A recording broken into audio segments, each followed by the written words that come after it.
Hello friends, आज हम आपको कराने वाले हैं किशोरावस्था से संबंधित कुछ महत्वपूर्ण प्रश्न जो सीटेट के लिए बहुत ही ज़्यादा महत्वपूर्ण है। तो चलिए हम प्रश्न स्टार्ट करते हैं। हमारा पहला प्रश्न है, किशोरावस्था सामान्यतः किस आयु के बीच मानी जाती है? तो 6 से 10 वर्ष के बाद वर्ष मानी जाती है, तो नहीं, ये तो निगेटिव है, ये भी नहीं होगा। 20 से 25 तो ये भी नहीं होगा। 3 से 6 वर्ष ये भी नहीं होगा। तो हमारा राइट आंसर कौन सा हो जाएगा? ऑप्शन नंबर बी जो है हो जाएगा राइट आंसर। किशोरावस्था की जो सामान्य उम्र जो होता है 11 से 19 वर्ष के बीच होता है। चलिए अगला प्रश्न की ओर चलते हैं। अगला प्रश्न देखते हैं हम।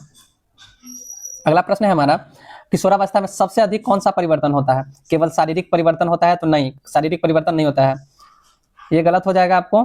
शारीरिक परिवर्तन नहीं होता है, मानसिक परिवर्तन भी नहीं होता है, शारीरिक परिवर्तन भी नहीं होता है, मानसिक परिवर्तन भी होता है, केवल सामाजिक परिवर्तन भी नहीं होता है। इसमें जो है कौन कौन सा परिवर्तन होते हैं? तो शारीरिक, मानसिक एवं भावनात्मक परिवर्तन, तीनों परिवर्तन जो है किशोरावस्था के अंदर देखने को मिलता है। चलिए अगला प्रश्न है हमारा, किशोरावस्था को किसने स्टॉर्म एंड स्ट्रेस यानी तूफान एवं तनाव की अवस्था कहा है? तो इसको जो है किसने कहा है? तो जी टैंसली हॉल साहब ने कहा है। इसका राइट आंसर क्या हो जाएगा आपको? Option number C. चलिए अगला प्रश्न है हमारा। अगला प्रश्न देखते हैं, एरिक्सन के अनुसार किशोरावस्था का प्रमुख मनोसामाजिक संकट क्या है? तो इसका राइट आंसर क्या है? तो ऑप्शन नंबर बी इसका जो है पहचान बनाम भूमिका भ्रम जो है, इसका right answer option number B हो जाएगा। अगला प्रश्न है हमारा। अगला प्रश्न देखते हैं। अगला प्रश्न देखते हैं, किशोरावस्था में साथियों का प्रभाव कैसा होता है? बहुत कम होता है, या बिल्कुल नहीं होता है, या अधिक होता है, या केवल परिवार का प्रभाव होता है? तो इसमें जो है किशोरावस्था में जो है साथियों का जो प्रभाव सबसे अधिक होता है।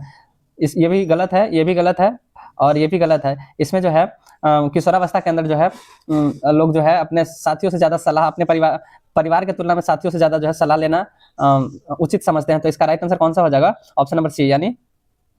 चलिए अगला प्रश्न है हमारा, किशोरावस्था में अमूर्त चिंतन यानी ऑब्स्ट्रैक्ट थिंकिंग का विकास किसके अनुसार होता है? स्किनर के द्वारा होता है, या पियाजे के द्वारा होता है, या थॉर्नडाइक के द्वारा होता है, या पावलॉग के द्वारा होता है? तो इसमें जो है किशोरावस्था में जो है अमूर्त चिंतन किसके द्वारा होता है?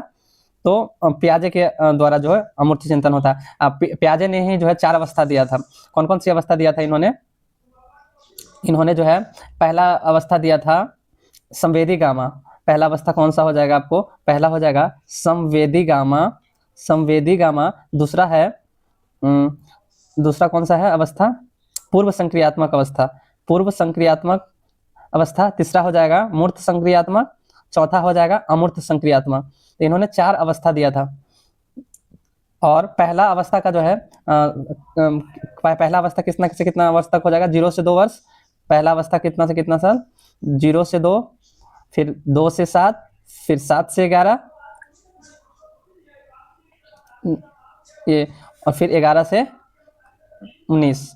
तो प्याजे साहब ने 4 अवस्था दिया था, जिसका जो है टाइम पीरियड बता दिया है। चलिए अगला प्रश्न है, किशोरावस्था में आत्म पहचान का विकास किस सिद्धांत के से संबंधित है? तो जो है किशोरावस्था में आत्म जो है पहचान का विकास किससे संबंधित है? तो इसमें जो है एरिक्सन के द्वारा जो है आत्म पहचान किया जाता है। इसका right answer option number A है। चलिए अगला प्रश्न की ओर चलते हैं। अगला प्रश्न है हमारा, किशोरावस्था की प्रमुख विशेषता क्या है? तो पूर्ण निर्भरता है, या पहचान की खोज है, या भाषा सीखना है, या चलना सीखना है?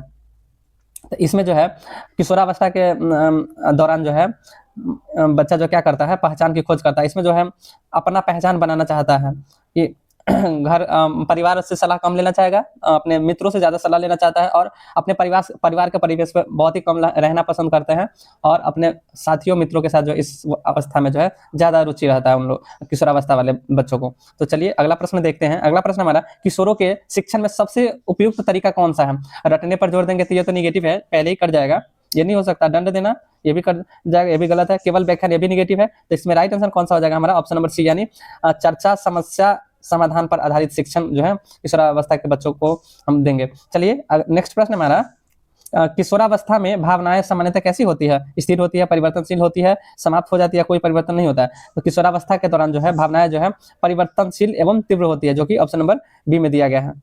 चलिए आज इतना ही तक रखते हैं, मिलते हैं नेक्स्ट वीडियो में। अगर हमारा वीडियो आपको पसंद आया हो तो प्लीज फॉलो करिएगा, सब्सक्राइब करिएगा, और एक प्यारा सा कमेंट में बताइएगा कि नेक्स्ट टॉपिक क्या लेकर के आए।